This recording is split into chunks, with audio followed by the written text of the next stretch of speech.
ಬಹುದು ಅಂತ ಹೇಳಿದ್ರು. ಅದಲ್ಲದೆ ಅವ್ರು ಹೇಳಿದ್ರು ನಮ್ಮ ಸಂವಿಧಾನದಲ್ಲಿ ಸಮಾಜವಾದದ್ದು ಏನು ಆಶೆ ಇತ್ತು ಅದು ಪೂರ್ತಿ ಹೋಗ್ಬಿಟ್ಟಿದೆ. ಸರ್ಕಾರ ಯಾವುದಾದ್ರೂ ಇರಲಿ, ಬಟ್ ಅದು ಹೋಗಿದೆ.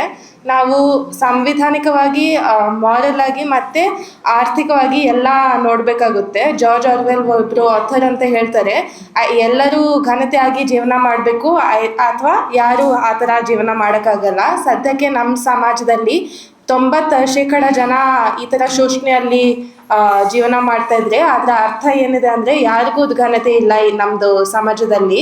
ಆರ್ಥಿಕವಾಗಿ ನೋಡಬೇಕಾಗಿದ್ರೆ ನಿಮ್ಮದು ಟಾಪ್ 20% ಅವ್ರ ವೇತನ ಇನ್ನೂ ಹೆಚ್ಚಾಗ್ತಾ ಇದ್ರೆ ನಿಮ್ಮ GDP ಅಷ್ಟೊಂದು ಹೆಚ್ಚಾಗಲ್ಲ. ನಿಮ್ಮ ಬಾಟಮ್ 20% ಹೆಚ್ಚಾಗಿದ್ರೆ GDP ತುಂಬ ಹೆಚ್ಚಾಗುತ್ತೆ.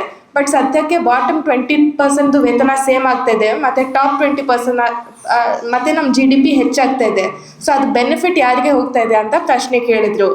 ಅವ್ರು ಹೇಳಿದ್ರು, ಒಂದು ಕಮಿಟಿ ರಿಪೋರ್ಟ್ ಇತ್ತು, ಅದರಲ್ಲಿ 375 ರೂಪೀಸ್ ಪರ್ ಡೇ ಅಂತ ಕನಿಷ್ಠ ವೇತನ ಅಂದರೆ ನೆಲ ವೇತನ ಇರಬೇಕು ಅಂತ ಕಮಿಟಿ ವರದಿ ಇತ್ತು. ಬಟ್ ಸದ್ಯಕ್ಕೆ ನೋಡಬೇಕಾಗಿದ್ರೆ 33 ಕೋಟಿ ಜನ ದೇಶದಲ್ಲಿ ಈ 375 ರೂಪೀಸ್ ಪ್ರತಿದಿನ ಅದು ಕೂಡ ರೀಚ್ ಆಗ್ತಾ ಇಲ್ಲ. ಸೊ ಅದರಿಂದ ನಮಗೆ ತುಂಬ ಚಿಂತೆ ಆಗಬೇಕು.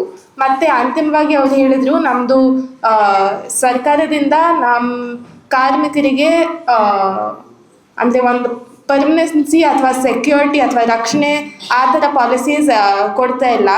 ಅವರು ಹಿಂದುತ್ವವಾದ, ಕಾಸ್ಟ್ವಾದ ಅದೆಲ್ಲ ಪ್ರಮೋಟ್ ಮಾಡ್ತಾ ಇದ್ದಾರೆ. ಆದ್ದರಿಂದ ನಮ್ಮ ಆರ್ಥಿಕವಾಗಿ ಕೂಡ ತುಂಬ ಇಂಪ್ಯಾಕ್ಟ್ ಆಗುತ್ತೆ. ನಮಗೆ ಪ್ರತಿಯೊಬ್ಬರಿಗೆ ಘನತೆಯಾದ ಜೀವನ ಮಾಡೋದಕ್ಕೆ ಲಿವಿಂಗ್ ವೇಜಸ್ ಬೇಕು ಅಂತ ಹೇಳಿದರು, ಮತ್ತು ನಮಗೆ ಸಪೋರ್ಟ್ ಮಾಡ್ತಾರೆ ಅಂತ ಹೇಳಿದರು.